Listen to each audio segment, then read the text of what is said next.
very heavy. Everything he does in that craggly voice of his resonated. That weirdness, it shouldn't have existed in this space.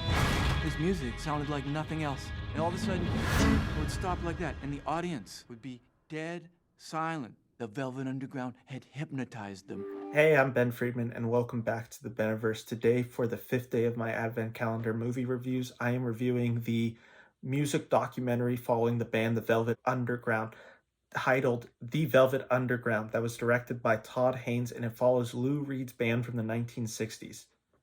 Now, Lou Reed, of course, went on to write very amazing music with Walk on the Wild Side and Perfect Day, songs that you've heard all over on the radio for years and are in movies such as Trainspotting. I know it was just in the trailer for the movie Spencer, which I reviewed a few days ago. So, like I said, he's a very iconic artist who passed away a few years ago, and this is following one of the most influential punk bands that I think nobody's ever heard of. Now, I am a huge Velvet Underground fan. I have their Velvet Underground and Nico, which is the Banana album that was produced, and the artwork was done by Andy Warhol, the artist. I have that record on vinyl. It was one of the first albums that I got on vinyl. Like I said, there's so many classic hits. I mean, the song Heroin, which is used in Trainspotting, was in my top 5 Spotify playlist for the year.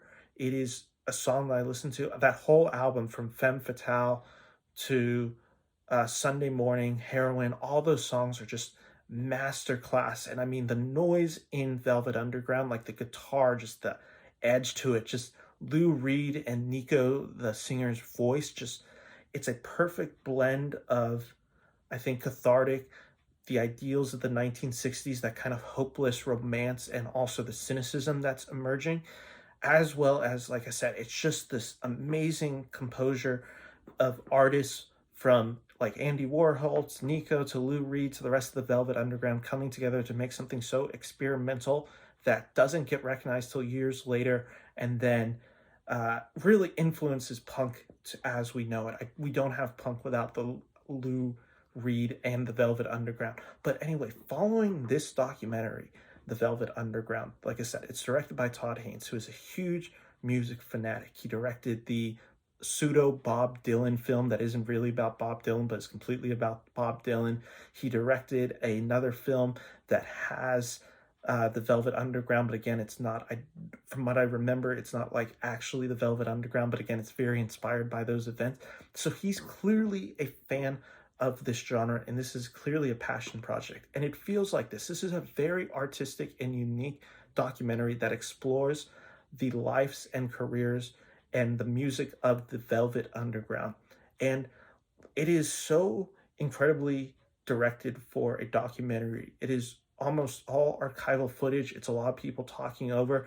It's very artistic in the sense that it's just a lot of images appearing in what appears to be random order, but all kind of relates to the messages and themes, and it kind of gets that chaotic feeling that the Velvet Underground has as a band. Like I said, it's a really uniquely directed film I guess more specifically a documentary that Todd Haynes put a lot of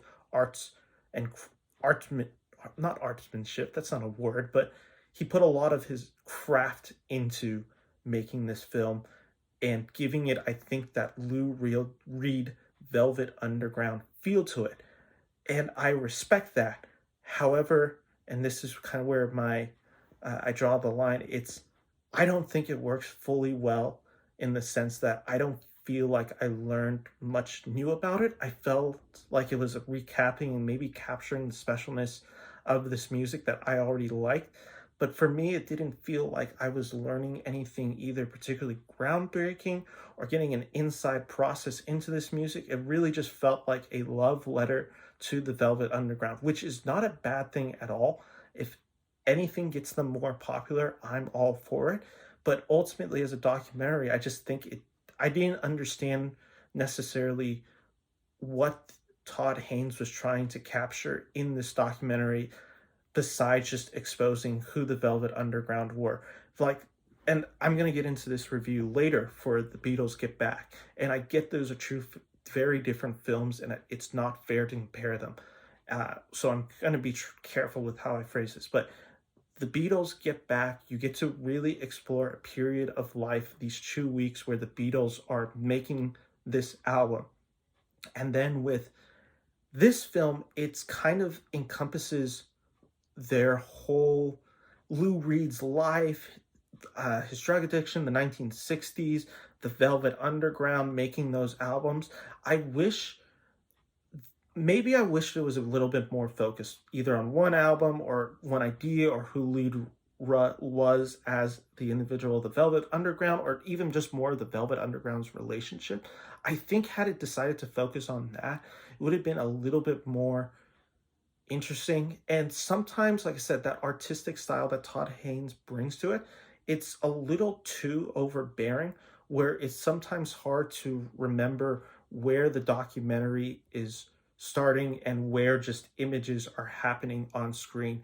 And it takes a lot out of you watching it. Again, not in a bad way. I wasn't ever necessarily bored watching it. I wish it had a little bit more focus to it. And again, I get like this is a very driven image by Todd Haynes, and it's very intentional, and people are going to love this documentary. I totally understand, and I think it's valid. I totally see why people are going to dig this, and it does feel like a tribute to Lou Reed and the Velvet Underground, which is really cool. But ultimately, as a documentary, it didn't work for me. But again, I totally understand if it works for you, and I think that's really cool. And again, I think this movie is really cool. Like, I can't explain how cool this documentary looks and how they're able to capture something without ever just going to the basic interview, archival clip,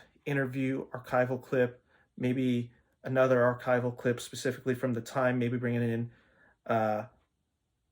newer artists to do clips as well, have all this.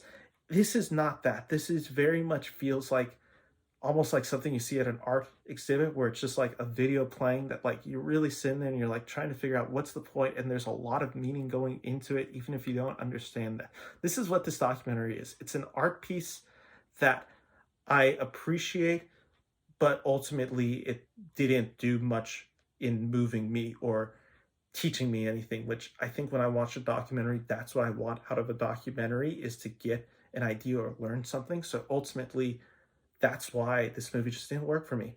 But if you have seen the Velvet Underground, let me know. If you like their music, name their favorite song in the comments, or let me know through Twitter, Instagram at the Beniverse. I honestly, I don't see how your favorite song is in Heroin by the Velvet Underground. Just that 8-minute like ode to just depression and just hopelessness and just the feeling of escape in the 1960s as the war's raging on, as life kind of just seems is crashing. And it's a brilliant song, and I love that song.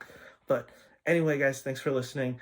I'll be back tomorrow. Gonna figure out which review I'm doing, but stay tuned. We got like 20 more days, 19 more days. I don't even remember. I have to keep track of where I'm at. But thanks for listening, guys. Take care and have a great day.